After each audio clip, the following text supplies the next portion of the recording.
오늘은 인간론 시작합니다. 인간은 어떻게 존재하는가? 창세기 2장 7절 말씀 우리 다 같이 한번 읽겠습니다. 시작.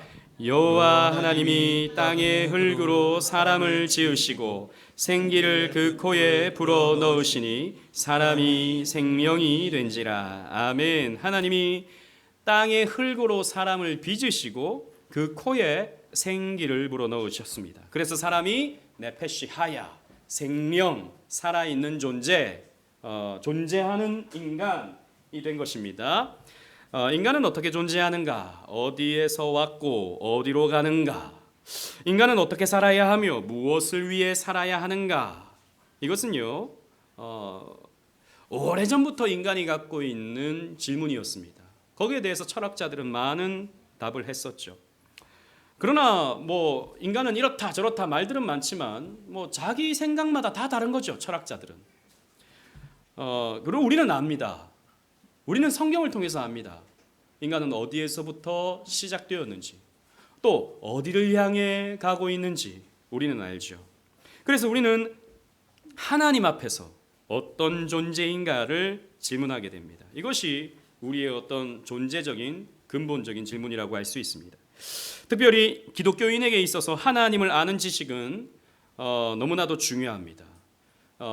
기독교 강요를 보면, 칼빈의 기독교 강요를 보면 제일 서론에 이렇게 되어 있죠. 성경이 우리에게 가르치는 바가 크게 두 가지인데, 하나는 하나님이 어떤 분인지 가르쳐 준다라는 겁니다. 두 번째는 누구를 가르쳐 줄까요? 그렇죠. 사람이 어떤 존재인가를 가르쳐 준다. 성경을 우리가 잘 보면 하나님이 어떤 분이신지 알게 되고 인간이 어떤 존재인지를 알게 돼요. 어디서부터 왔고 어디로 가고 어떻게 살아야 하는가, 또 하나님 앞에서 어떤 존재인가를 성경을 통해서 우리는 알 수 있게 되죠. 이 철학자들은 자기 주장마다 이렇다 저렇다 말들은 많지만 답을 내릴 수 없어요. 그러나 우리는 성경에서 답을 얻는 것이죠. 인간은 어떤 존재인가 같이 이번 주부터 또 살펴보도록 하겠습니다. 인간의 기원을 보시겠습니다. 성경은 인간의 기원에 대해서 하나님이 인간을 창조하셨다고 단언합니다. 쉬워요. 인간은 어떤 존재이냐? 하나님이 창조하신 존재다라는 것입니다. 웨스트민스터 신앙고백서 4장 2항 상반부를 보면요, 인간 창조에 대해서 다음과 같이 설명해요. 우리 지훈 형제 한번 읽어주시기 바랍니다. 하나님께서 모든 다른 피조물을 지으신 후에 사람을 창조하시되 남녀로 지으셨다. 이 사람에게 이성적인 불멸의 영혼을 주시고 하나님의 형상을 따라 지식과 참된 거룩함을 부여하시고 하나님의 율법을 사람들의 마음에 새겨주시며 또 그것을 이룩할 능력도 주셨다. 아멘. 다른 피조물을 다 지으신 후에 이것을 누구에게 주셔요? 사람을 지으시고 사람에게 주셔요.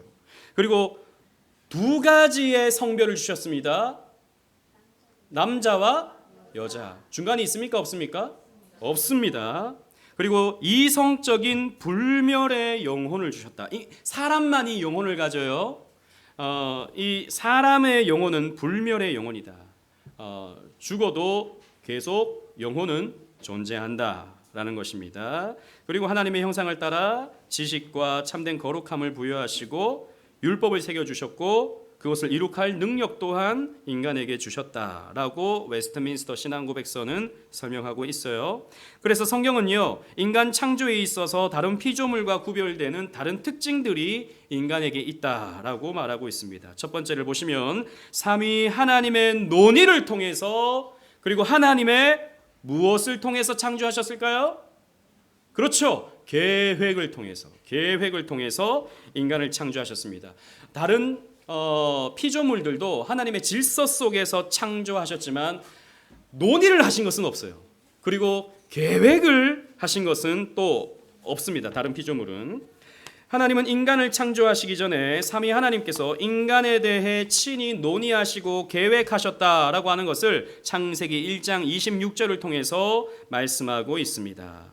자, 우리 오늘은 세인이가 창세기 1장 26절 한번 읽어주세요.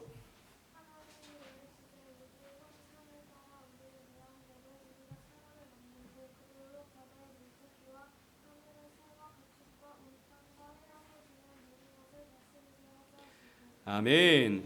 하나님이라고 되어 있지만 우리는 볼 때 삼위 하나님이 말씀하셨다라고 보는 거죠. 우리의 형상, 복수가 나옵니다. 장엄의 복수, 위엄의 복수. 우리의 형상을 따라 우리의 모양대로 사람을 만들자라고 말씀하고 있다라는 것이죠. 하나님의 논의와 하나님의 계획에 따라서 인간이 창조되었다라는 것입니다.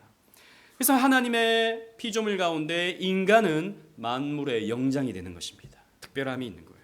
두 번째, 하나님의 손으로 지으신 직접적인 인간 창조였다라는 것입니다. 다른 피조물은 그저 말씀만 하세요. 빛이 있으라, 뭐 하늘이 있으라, 바다가 있으라, 뭐 새가 있으라, 동물들이 있으라. 말씀만 하시지만 인간은요, 하나님이 직접 손으로 흙을 빚으셔서 인간을 만드셨다고 말씀하고 있죠. 그리고 그 코에 친히 하나님께서 생기를 불어넣으셨다라고 말씀하고 있습니다. 인간에게만 이것이 해당된다라는 것이죠. 욥기 10장 8절 우리 유은이가 한번 읽어보도록 하겠습니다.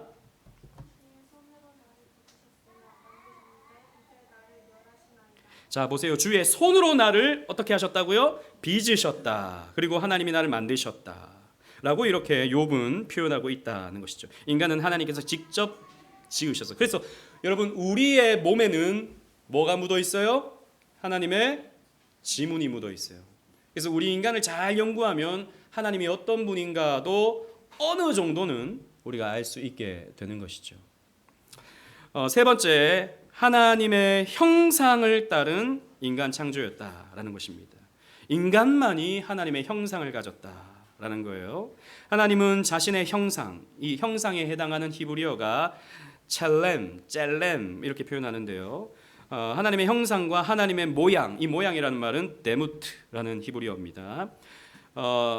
이 하나님의 형상과 하나님의 모양대로 사람을 만드셨다고 말하는데, 이 첼렘과 데무트는 사실 같은 뜻을 가지고 있는, 성경에서 흔히 이제 혼용되어지는 그런 단어라고 할 수 있습니다. 이 두 단어의 뜻은요, 모양, 닮음, 유사함, 이런 뜻을 가지고 있어요. 즉 모든 피조물 가운데 인간이 가장 하나님을 닮아 있다라는 것이죠. 인간만이. 이 하나님의 형상을 인간이 가졌다라고 하는 것은 크게 이 두 가지의 의미로 해석되는데요. 첫 번째는 하나님의 인격성을 사람이 가지고 있다라는 것입니다. 다른 피조물들, 다른 짐승에게, 다른 동물에게, 다른 식물에게 없는 것이 바로 인간만 가지고 있는 이 특별함이 바로 인격성이다라는 것입니다. 그래서 하나님은 어떤 분이세요? 인격적인 하나님이세요. 하나님은 인격적인 요소를 가지고 있습니다. 이것을 웨스트민스터 신앙고백서에서는요, 이성적인 불멸의 영혼이라고 표현하고 있어요. 즉 여러분, 먼저 이성적이다라는 겁니다. 여러분, 동물들은 이성적입니까? 아니에요. 동물들은 무엇을 가지고 있습니까? 이성을 가지고 있지 않고 본능을 가지고 있죠. 자주 말씀드리지만 원숭이가 아무리 똑똑해도 원숭이가 드라마를 보면서 울진 않습니다. 원숭이가 아무리 똑똑해도 소설을 보면서 감동하진 않아요. 인간만이 가지고 있습니다. 그리고 인간만이 언어를 사용하죠. 논리적 언어 기호를 사용합니다. 아무리 인간과 98% DNA가 일치한다고 말하는 침팬지도 물론 오오오오오오 하면서 나름의 언어를 사용하는 것 같지만 그것이 본능적 표현으로서 그 표현을 하는 것이지, 언어를 가지고, 말을 가지고, 이성적인 논리를 가진 언어를 가지고 의사소통을 하진 않는다라는 겁니다. 또 인간만이, 여러분 생각해 보세요. 진화론처럼 진화의 가지가 쭉 이렇게 펼쳐져서 여러 가지의 어떤 동식물들이 동물들이 이렇게 쭉 펼쳐져 있다면 그 중에 하나는 옷을 입어야 되지 않겠습니까? 그런 생각 안 해보셨어요? 목사님 요즘에 개도 옷을 입던데요. 그건 이 옷을 입힌 거지요. 그죠? 인간만이 옷을 입어요. 인간만이. 왜? 수치를 알거든요. 인간만이. 짐승들은 수치를 모릅니다. 빨가벗고 다녀도 수치를 몰라요. 인간만이 수치를 알아요. 왜냐? 인간이 본능적으로 스스로를 죄인인 줄 알고 있거든요. 이성적인 이 영혼을 인간이 가지고 있다라는 것입니다. 그래서 여러분, 이 이성, 인격성 이런 것을 말할 때 흔히 헬라 철학에서는 이 인격적인 요소를 세 가지로 말했습니다. 첫 번째 뭘까요? 한자 거기 있죠? 지식. 그 다음에 두 번째 정. 이건 뭘까요? 감정. 세 번째 의. 이건 뭐라고 말하죠? 우리는 의지. 지식, 감정, 의지. 이것이 이성적인 요소다라고 헬라 철학이 봤어요.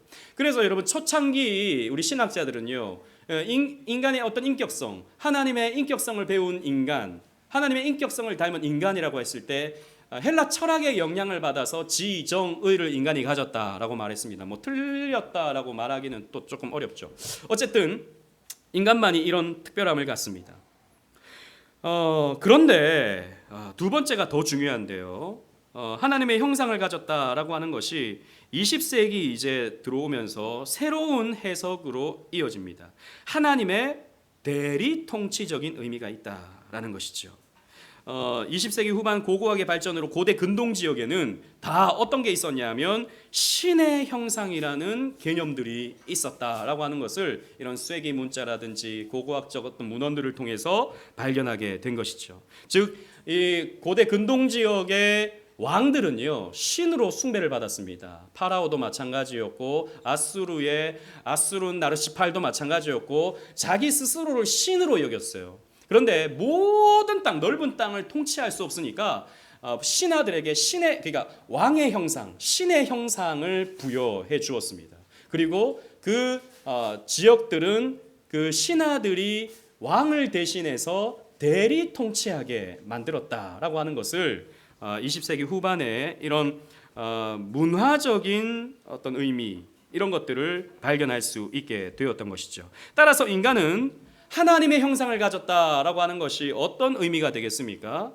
하나님이 이 세상을 만드시고 사람을 이 땅의 대리 통치자로 세워서 이 땅을 정복하고 충만하게 하고 생육하고 번성하게 하여 하나님의 말씀과 하나님의 뜻대로 인간들로 하여금 대리 통치하도록 만드셨다라는 것이죠. 인간은 어떤 존재입니까? 하나님의 형상이기 때문입니다.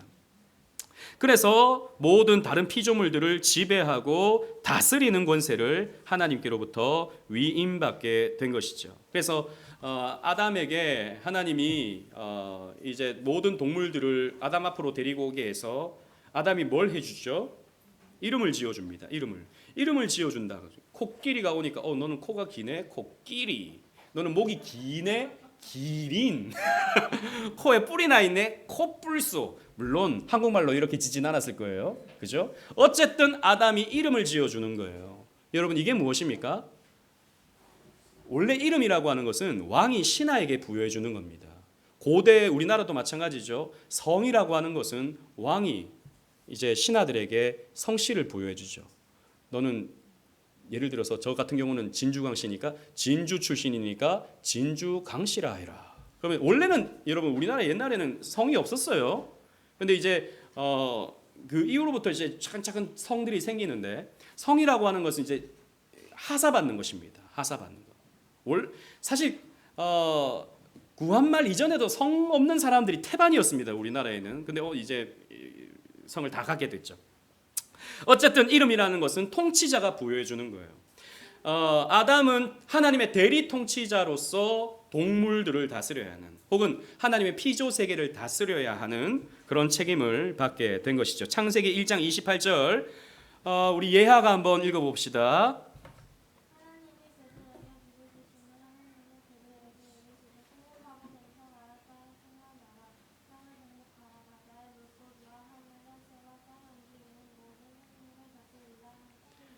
아멘. 그래서 우리는요 이 땅을 하나님의 말씀대로 다스려야 할 책임이 있어요. 여러분 우리가 하나님의 말씀대로 이 세상을 다스리는 것이 무엇입니까?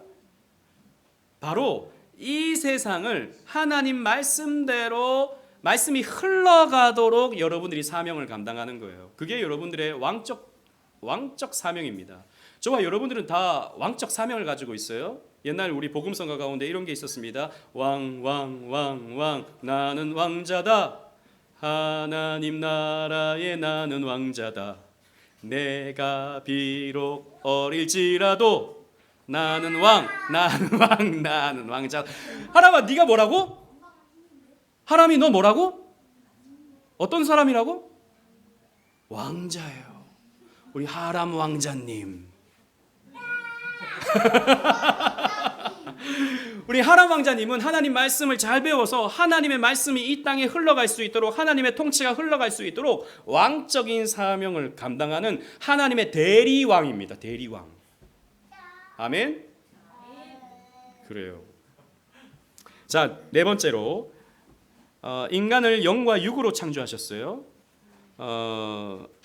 유물론, 메테리얼리즘, 이건 하나의 인간을 물질로 보는 것이죠.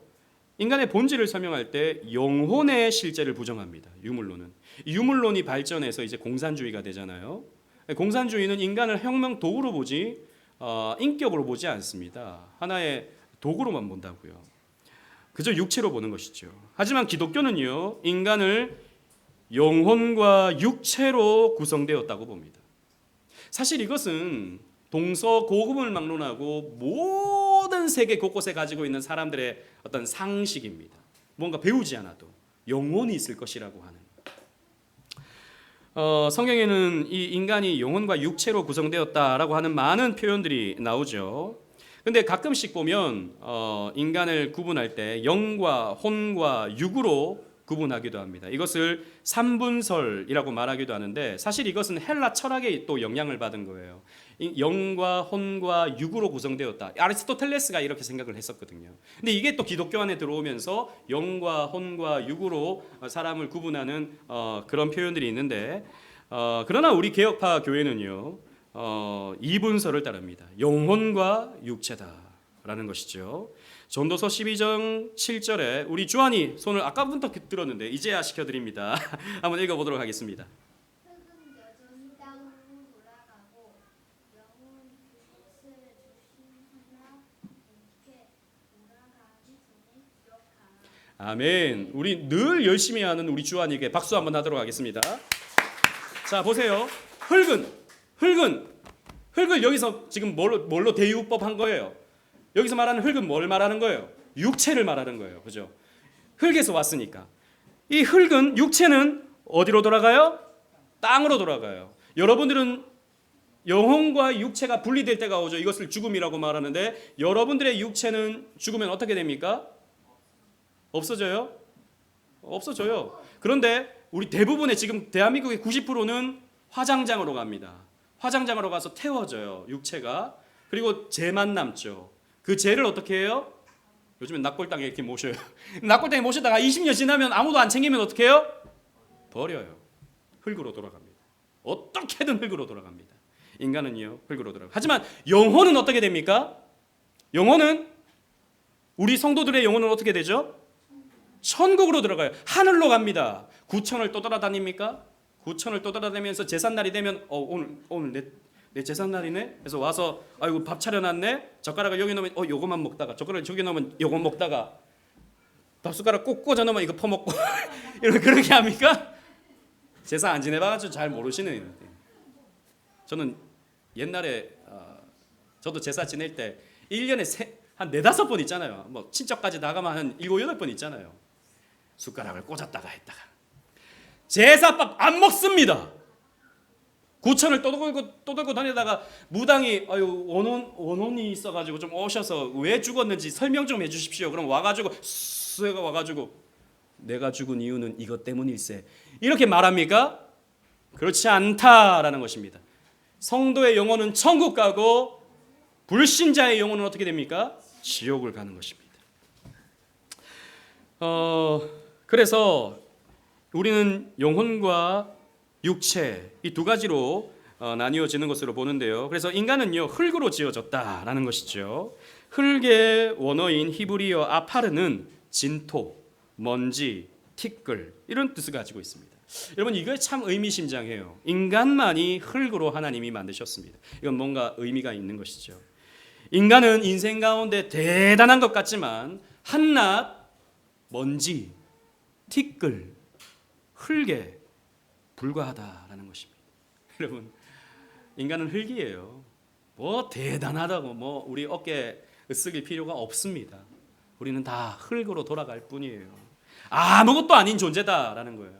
아무것도 아닌데 대단한 것처럼 마치 자기가 자기의 구원을 이루는 것처럼 하니까 하나님이 그거 교만한 거야 라고 말씀하신다고요.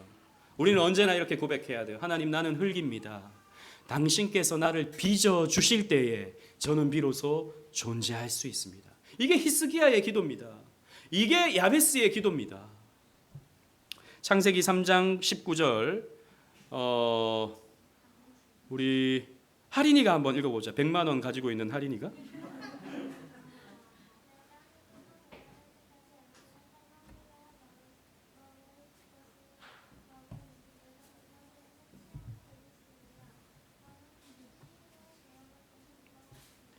아멘. 보세요. 인간은 어떻게 됩니까? 결국에는 흙으로 돌아가요. 아무리 뭐 얼굴에 뭐 금칠을 하고 은칠을 하고 뭐 은칠을 하는지 잘 모르겠지만 별의별 뭔가를 다 해도 아무리 근육의 몸을 가졌다 하더라도 인간은 다 흙으로 돌아갈 뿐입니다. 아무것도 아닙니다. 겸손하십시오. 겸손하라고 이것을 우리에게 가르쳐 주는 거예요. 두 번째, 인간은 어떻게 되었습니까? 영혼과 육체가 결합되었다. 이게 결합될 때 살아있는 인간이 된다라는 거예요. 하나님은 흙으로 사람을 빚으신 후에 생기를 그 코에 불어넣으셔서 사람이 생명이 되게 하셨습니다. 이 생명이라는 말은 살아있는 존재를 말하는 거예요. 생기는 히브리어 니시맛이라는 표현인데요. 이 말은 영이라는 히브리어 루하흐와 같은 의미를 가지고 있는 단어입니다. 근데 이 루아흐가 바로 하나님의 영으로 표현되고 있는 단어이기도 해요. 또 신약에서는 푸뉴마, 성령으로 표현되는 단어이기도 합니다. 그러므로 생기, 이것은요 하나님의 영을 가리켜요. 인간이 흙으로 하나님이 빚으신 후에 하나님의 영, 하나님의 생기를 불어넣어 주심으로 생령이 되게 하신 것입니다. 성경의 표현이 이래요. 생령. 이 생령이라는 말은 앞에서 말했던 것처럼 히브리어로 보면 네페시 하야인데 이것은 곧 살아있는 존재. 그래서 인간의 영혼과 육신이 분리되면 살아있는 존재입니까? 아니죠. 죽어있는 존재죠. 이것이 결합되었을 때 살아있는 존재인 것입니다. 그럼 어디까지가 살아있는 거예요? 여러분 한번 생각해 보십시오. 뇌사 당했어요. 사람이 뇌사에서 누워있어요. 아무것도 못해요. 그냥 호흡만 하고 있어요. 살아있는 겁니까? 죽은 겁니까? 왜 살아있는 거죠? 왜 살아있죠? 그치. 주환이 천재인가? 맞아요. 우리는 살아있다라고 하는 것을 어디에서 보냐 하면 호흡하는 것에서 보는 겁니다. 그래서 여러분 뇌사에 걸렸다고 해서 뇌사에 빠져 있다고 해서 이 사람 죽은 사람이니까 아무렇게나 해도 된다 이렇게 생각하면 안 되는 것이죠. 그죠? 성경의 관점이 그렇습니다. 자 그러면 영혼의 기원을 보십시다. 우리 영혼은 그러면 어디서 왔는가? 여러 가지 설이 존재합니다. 성경에서 뚜렷하게 설명해주고 있지 않아요. 첫 번째는 인간의 영혼은 모태에서 잉태되기 이전부터 존재했다라고 하는 선제설이 있습니다. 그러니까 우리가 이 세상에 태어나기 전에 엄마 뱃속에서 잉태되기 전에 저 천국 어느 공간에 이미 존재하고 있었다라고 보는 선제설이 있습니다. 두 번째는 영혼은 부모로부터 유전된다라고 하는 유전설이 있습니다. 유전설. 영혼이 어디에서 왔는가? 엄마 아빠가 이렇게 결혼을 하고 아이를 낳을 때 뱃속에서 잉태될 때 그때부터 영혼이 유전됨으로 생겨나는 것으로 육체가 생기듯이 영혼도 생겨난다라고 보는 거예요. 그리고 세 번째는 각 개인의 영혼은 하나님께로부터 직접 창조함을 받는다고 주장하는 창조설이 있습니다. 마틴 루터와 조나단 에드워즈는 유전설을 선호했어요. 육체가 이제 유전되듯이 그때 부모님으로부터 영혼이 유전될 것이다라고 봤습니다. 하지만 칼빈은 토마스 아퀴나스 중세 철학자인데 토마스 아퀴나스와 칼빈은 창조설을 지지했어요. 그러니까 뭐 부모님으로부터 유전된다라고 보기는 좀 그렇고 하나님이 육체가 만들어질 때 그때 창조하신다라고 보는 거죠. 1번은 아닙니다. 1번은 우리가 받아들일 수 없어요. 이게 웃긴 것이죠. 그러면 우주 어느 한 공간에 이미 아기들이 팍 차 있는 거예요. 아기들의 영혼이. 그럼 때가 되면 하나님이 보내셔서 이렇게 이거는 좀 너무 좀 그렇다라는 거죠. 유전설과 이제 우리가 보는 창조설 두 가지가 있는데 유전설을 우리가 받아들이기 조금 힘든 이유는 뭐냐면 여러분 혹시 가계 저주론이라고 들어보셨습니까? 가계 저주론 들어보셨어요? 한때 그런 얘기를 많이 했습니다. 그러니까 부모님의 죄가 자녀들에게 되물림된다라고 보는 거죠. 부모님이 저주받은 것이 자녀들에게도 저주로 이어지게 된다라고 하는 그 주장을 하는 사람들의 근거가 이런 유전설입니다. 그러니까 부모님의 영혼이 때가 묻어 있기 때문에 아이들에게도 이런 때가 묻어 있기 때문에 부모님이 잘해야 됩니다. 부모님이 믿음 생활 잘해야지 자녀들도 뭐 이렇게 건강해지고 축복받고 그렇게 됩니다라고 보는 거죠. 이건 하나의 영적 연자죄죠. 영적 연자죄. 그렇지 않다라는 것입니다. 부모님의 영혼과 내 영혼이 물론 부모님을 통해서 내가 신앙교육 받는 것은 맞는 거지만 영혼에 있어서 유전되는 것은 아니다라고 보는 것이 칼빈의 입장인 것입니다. 우리 개혁파는 창조설을 따르는 것이죠. 영혼이 창조되면 그 이후로부터는 불멸합니다. 죽지 않습니다. 영혼은 죽지 않아요. 그리고 이제 성경적 인간 기원에 대한 사회적 의의를 살펴보겠습니다. 우리가 이렇게 믿으면 우리는 어떤 인간적인 입장을 가지는가? 인간에 대한 입장을 가지는가? 첫 번째는 인간은 따라합시다. 인간은 특별하고 존엄하다. 여러분, 왜 인간이 존엄하죠? 왜 침팬지는 존엄하지 않죠? 그러면 왜 저 오랑우탄은 특별하지 않습니까? 왜 돼지는 특별하지 않고 존엄하지 않죠? 왜 인간만 존엄하고 왜 인간만 특별하다고 말합니까? 아니 목사님 다 요즘 뭐 짐승들도 다 귀해요. 요즘에 애기 유모차 끌고 가는 거 보면 가만히 보면 애기가 들어가 있는 게 아니고 멍멍이가 들어가 있고 고양이가 들어가 있고 존엄하던데요. 그건 사람들이 그렇게 그냥 아끼니까 그렇게 하는 거고, 그죠? 그렇다고 여러분 인간과 개가 동일하진 않죠. 동등하진 않죠. 그죠? 요즘엔 자꾸 동등하려고 하는데 이게 문제가 됩니다. 돼지는 왜 잡아먹습니까? 왜 소는 우리가 잡아먹죠? 맛있으니까. 먹고 싶으니까. 지난 우리 수련회 때도 돼지고기를 막 구우니까 남자들이 막 몰려요. 하나 집어먹고 반은 못 갔어. 거기서 다 집어먹어가지고. 맛있어요. 나쁘죠. 어떻게 그 돼지를 그렇게 썰어서 태워서 씹어서 삼켜서 돼지가 아야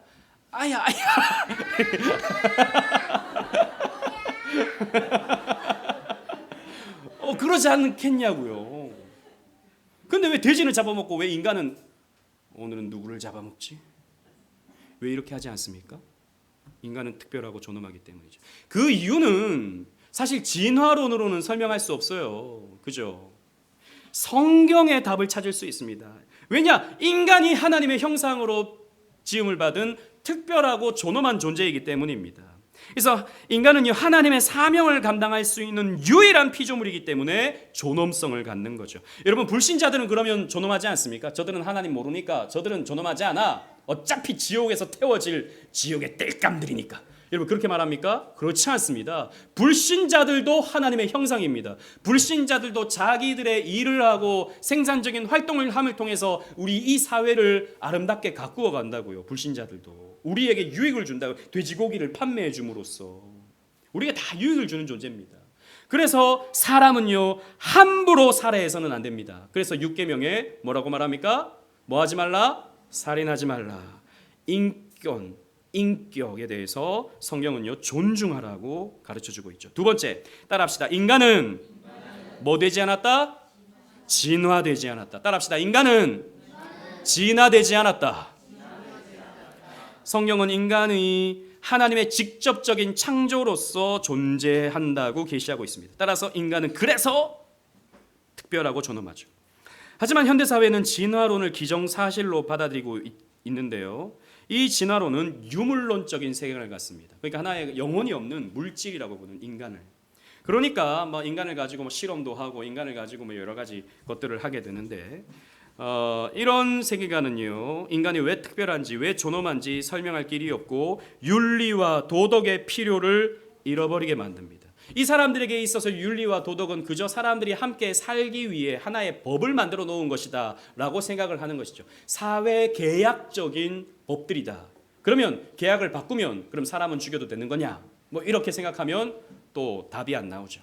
그래서 우리는요, 인간은 진화되지 않았다라고 믿는 겁니다. 세 번째, 인간은 따라합시다. 인간은 단일한 무엇을 가진다? 단일한 조상을 가진다.